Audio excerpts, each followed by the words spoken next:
Direito processual penal, revisão de questões anteriores. Competência no processo penal é fixada, como regra, pelo lugar em que se consuma a infração. Por outro lado, se a execução do crime tiver início no território nacional, mas o crime se consumar no território exterior, a competência é do lugar em que foi praticado o último ato executório. Esse conceito caracteriza a teoria da ubiquidade.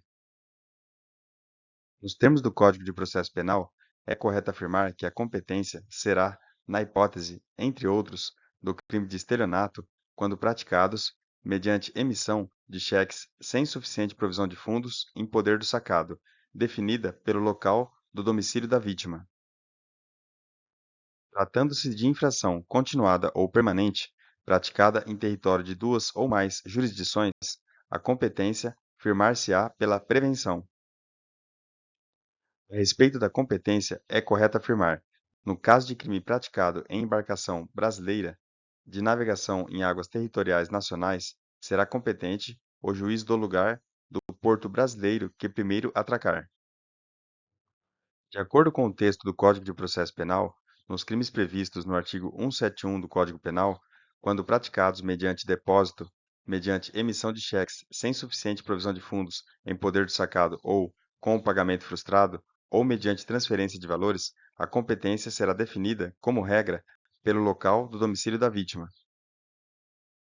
Quanto à competência e o seu regramento previsto no Código de Processo Penal, se, iniciada a execução no território nacional, a infração se consumar fora dele, a competência será determinada pelo lugar em que tiver sido praticado, no Brasil, o último ato da execução. Em matéria de competência de direito processual penal, é lícito afirmar que, nos casos de ação penal privada, o querelante poderá preferir o foro do domicílio ou da residência do querelado, ainda que conhecido o local da infração.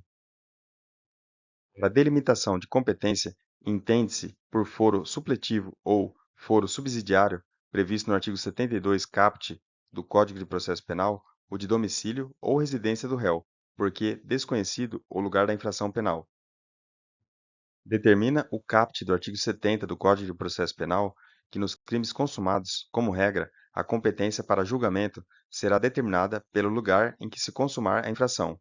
No caso de tentativa, pelo lugar em que for praticado o último ato de execução. Tratando-se de infração continuada ou permanente, praticada em território de duas ou mais jurisdições, a competência firmar-se-á pela prevenção. Em relação às regras de competência previstas no Código de Processo Penal, é correto afirmar que, tratando-se de infração continuada ou permanente, praticada em território de duas ou mais jurisdições, a competência firmar-se-á pela prevenção. Vejamos uma situação hipotética. X desferiu 3 tiros em Y, na cidade de Foz do Iguaçu. Ocorre que Y, em razão dos ferimentos, faleceu em um hospital na cidade de Punta del Este, no Paraguai. Nesse caso, a competência para julgamento do caso será determinada pelo lugar em que foi praticado o último ato de execução no território nacional, ou seja, Foz do Iguaçu. A competência processual penal é definida, em regra, pelo lugar em que se consumar a infração. Contudo, nos termos do Código de Processo Penal, é correto afirmar que, não sendo conhecido o lugar da infração, a competência regular-se-á pelo domicílio ou residência do réu. Dispõe o artigo 72 do Código de Processo Penal que, se for desconhecido o local da infração penal, a competência regular-se-á pelo domicílio ou residência do réu. Se o réu, entretanto, não tiver residência certa ou for ignorado seu paradeiro, será competente o juiz que primeiro tomar conhecimento do fato. De acordo unicamente com as regras de competência pelo lugar da infração, figure a hipótese de que a execução de determinado crime iniciou-se na cidade de Campinas, São Paulo. O último ato de execução foi praticado na cidade de Sorocaba, São Paulo, vindo a consumação, entretanto, a ocorrer em Buenos Aires, na Argentina.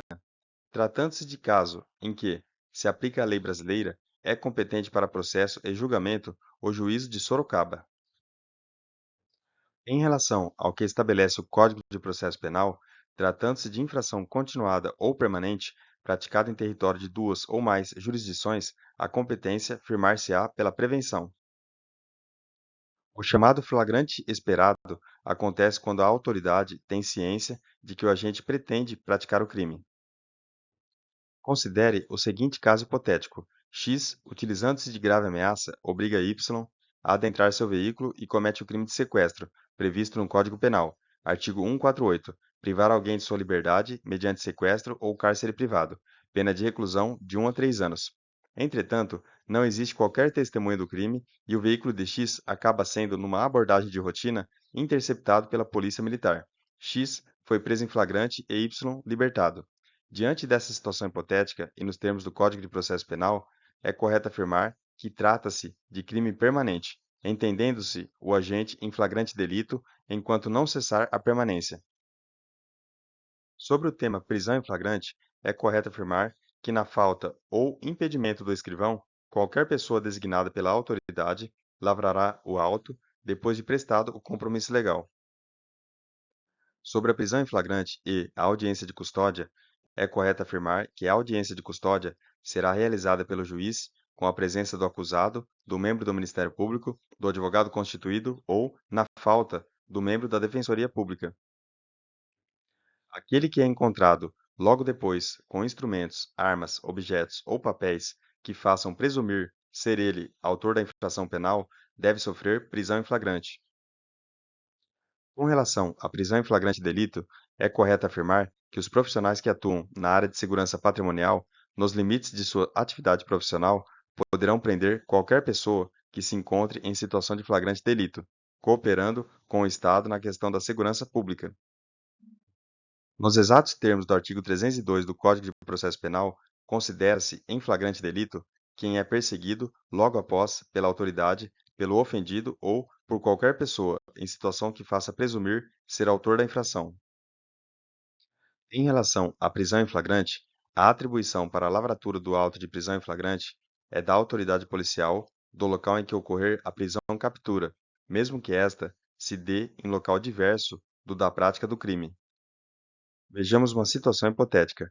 O indivíduo A, que coloca dolosamente sua carteira na mochila de B para logo em seguida acionar a polícia, sob a alegação de haver sido furtado por B, tendo os policiais encontrado a carteira de A no interior da mochila de B, B é preso em flagrante pela prática de crime.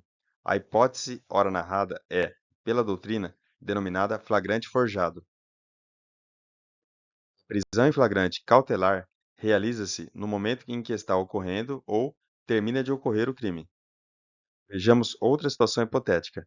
Um estabelecimento comercial foi roubado, sendo subtraídos vários objetos de valor. A viatura de um investigador de polícia que passava pelo local foi acionada por populares que presenciaram o roubo e relataram o ocorrido. Após algumas horas, durante o trabalho de investigação policial, em diligência nas proximidades do local do fato, o investigador surpreende um cidadão com a arma do crime e com vários objetos roubados, sendo este ainda reconhecido pelas vítimas. Diante dessa situação, assinar a alternativa correta: a possibilidade de prisão em flagrante em razão de o cidadão ter sido encontrado logo depois com a arma e objetos que faziam presumir ser ele o autor da infração. Considera-se em flagrante delito o agente das infrações permanentes enquanto não cessar a permanência. Ocorre o flagrante presumido quando o agente é encontrado logo depois da infração penal, com instrumentos, armas, objetos ou papéis que façam presumir ser ele autor da infração.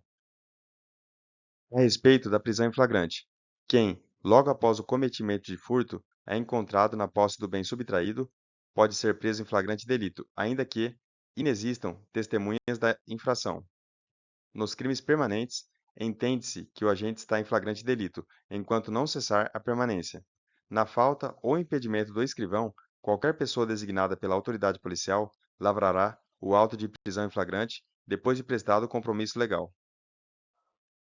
Nos estritos termos do artigo 302 do Código de Processo Penal, considera-se em flagrante delito quem está cometendo a infração penal e também quem acaba de cometê-la, é perseguido logo após pela autoridade, pelo ofendido ou por qualquer pessoa em situação que faça presumir ser autor da infração, é encontrado logo depois com instrumentos, armas, objetos ou papéis que façam presumir ser ele autor da infração. Vejamos mais uma situação hipotética. Considere a situação a seguir. Mévio e Tício roubam banco na cidade de Três Corações, no estado de Minas Gerais. Quando se veem cercados pela polícia, mantêm vários reféns no interior do estabelecimento, ameaçando matá-los caso não lhes seja entregue um carro forte para a fuga. A situação se prolonga e, temendo um desastre mais grave, a polícia cede e entrega o carro forte com o compromisso da liberação imediata dos reféns, o que ocorre.